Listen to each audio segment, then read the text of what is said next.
اللہ کی بہت ساری نعمتیں ہیں، لیکن ان بہت ساری نعمتوں میں خوبصورت نعمت ایک عافیت ہے، تندرستی، ہر قسم کی بیماری اور وبا سے محفوظ رہنا، ہر قسم کے دکھ اور مصیبت سے بچے رہنا۔ اس عافیت کی دعا کب اور کب کرنی چاہیے؟ سب سے پہلا وقت دعا کب کرنی ہے؟ جب انسان بیدار ہو تو اللہ کے رسول نے دعا سکھائی ہے، الحمدللہ الذي رد علی روحی وعافانی فی جسدی وأذن لی بذکری۔ اللہ تیری ہی تعریف ہے، تو نے روح کو مجھے واپس لوٹا دیا۔ اللہ یتوفی الانفس حین موتها والتي لم تمت في منامها فيمسك التي قضى عليها الموت ويرسل الاخرى۔ جب انسان سو جاتا ہے تو اس کی روح کو اللہ نکال لیتے ہیں، قرآن کہہ رہا ہے۔ دوسری دعا آپ کو عافیت میں کم مانگنی چاہیے۔ حدیث میں آتا ہے جب آپ رات کو اٹھتے ہیں تو قیام اللیل کرتے ہیں تو اس وقت آپ دعا کیا کریں۔ اللہ کے رسول صلی اللہ علیہ وآلہ وسلم کی بیوی سیدہ عائشہ سے راوی نے سوال کیا کہ اللہ کے رسول کیا دعا کیا کرتے؟ تو فرمایا اللہ کے رسول اٹھ کے 10 مرتبہ اللہ اکبر کہتے، 10 مرتبہ الحمدللہ کہتے، 10 مرتبہ سبحان اللہ کہتے، 10 مرتبہ لا الہ الا اللہ کہتے، اور 10 مرتبہ استغفر اللہ کہتے، اور پھر یہ کہتے اللہم اغفر لی واہدنی وارزقنی وعافنی۔ یا اللہ معاف بھی کرتے، ہدایت پہ ثابت قدمی بھی عطا فرما، رزق بھی عطا فرما، اور اللہ عافیت بھی عطا فرما، اور قیامت کی مشکلوں سے بچا لینا۔ یہ بھی دعا آخر میں کیا کر۔ تیسرا طریقہ دعا کا، ہر روز اللہ تعالیٰ نے یہ دعا سکھائی ہے۔ ہم ہر روز وتر پڑھتے ہیں، وتر ایک بھی پڑھ سکتے ہیں، 3، 5، 7، 9، 11، 13 تک روایت ہے۔ وتروں کی دعا اللہ کے رسول نے سکھائی ہے، اللہم اہدنی فی من ہدیت وعافنی فی من عافیت۔ یا اللہ ہدایت بھی دے دے، عافیت بھی دے دے۔ وتروں میں یہ دعا ضرور پڑھیں۔ اور چوتھی جگہ جہاں آپ کو یہ دعا کرنی چاہیے، حدیث میں آتا ہے الدعاء بین الاذان والاقامۃ لا ترد۔ اذان ہو جائے اور جماعت کھڑی ہونے میں یہ 15 سے 20 منٹ یا 10 منٹ کا جو ڈیوریشن ہے، اس میں جو بھی دعا کی جائے وہ اللہ رد ہی نہیں کرتے۔ اللہ کے پیارے پیغمبر اگر رد نہیں ہوتی تو پھر دعا کیا کیا کریں؟ آپ نے فرمایا صلی اللہ العافیت فی الدنیا والآخرہ، دنیا اور آخرت کی عافیت مانگ لیا کرو۔ کیا کہہ دیا کرو؟ اللہم انی اسألک العافیہ فی الدنیا والآخرہ۔ پانچویں جگہ جہاں یہ دعا کرنی چاہیے، سجدوں کے درمیان رسول اکرم صلی اللہ علیہ وسلم یہ دعا پڑھتے تھے، اور آپ بھی اس دعا کو یاد کر چکے ہوں گے۔ اللہم اغفر لی، اے اللہ مجھے معاف کر دے، وارحمنی، مجھ پہ رحم فرما، وعافنی، مجھے عافیت سے نواز، واہدنی، اور ہدایت پہ ثابت قدمی عطا فرما، وارزقنی، مجھے رزق عطا فرما، واجبرنی، اور میری کمیوں کوتاہیوں کو دور فرما، وارفعنی، اور جہاں میرا مقام ہے مجھے اور اس سے اونچا کر دے۔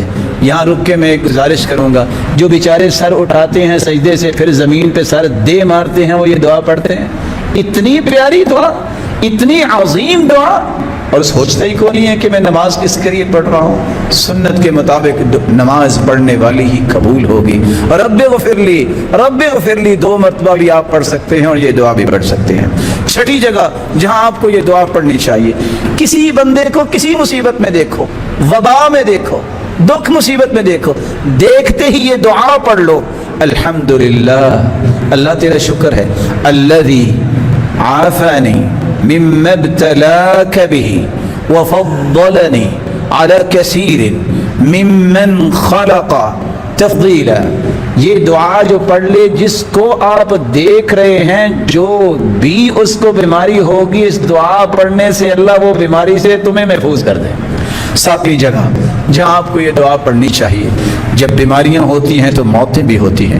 آپ جب قبرستان میں اللہ کے رسول جاتے تو وہاں یہ دعا پڑھ کے وہاں جاتے، السلام علیکم اہل الدیار من المؤمنین والمسلمین وإنا ان شاء اللہ بکم للاحقون نسأل اللہ لنا ولکم العافیہ۔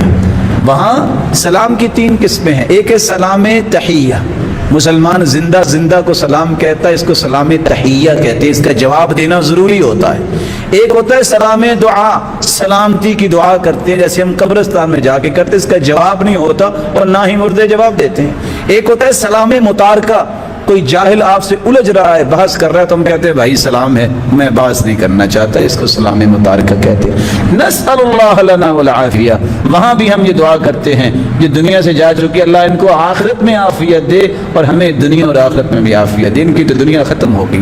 رسول اکرم صلی اللہ علیہ وسلم نے 8ویں جگہ یہ بیان کی ہے، جب بستر کی طرف جاؤ تو تم یہ دعا کیا کرو تاکہ تمہیں عافیت سے نوازا جائے۔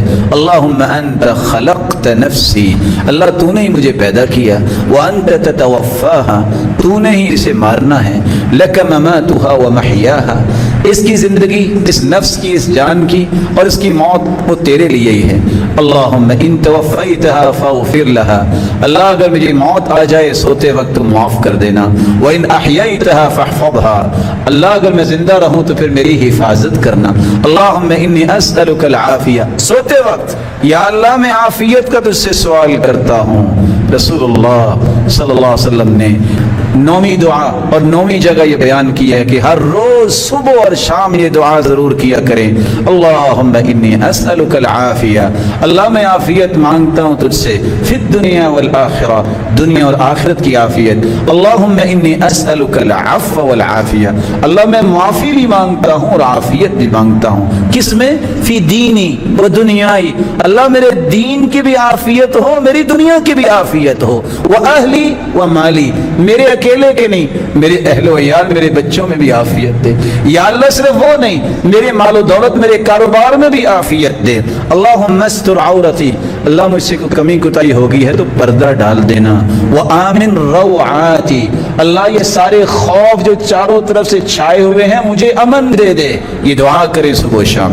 اللہم احفظنی من بین یدی، اللہ میرے آگے سے میری حفاظت فرما، ومن خلفی، میرے پیچھے سے میری حفاظت فرما، وعن یمینی، میرے دائیں طرف سے بھی میری حفاظت فرما، وعن شمالی، اور میرے بائیں طرف سے بھی میری حفاظت فرما، ومن فوقی، اوپر سے بھی کوئی وبا آ رہی ہے یا اللہ تو اس سے بھی میری حفاظت فرما، واعوذ بعظمتک ان اغتال من تحتی، اے اللہ میں تیری پناہ چاہتا ہوں کہ میرے پاؤں کے نیچے سے کوئی ایسی مصیبت آ جائے کہ زمین دھنس جائے، مجھے اس سے بھی بچا۔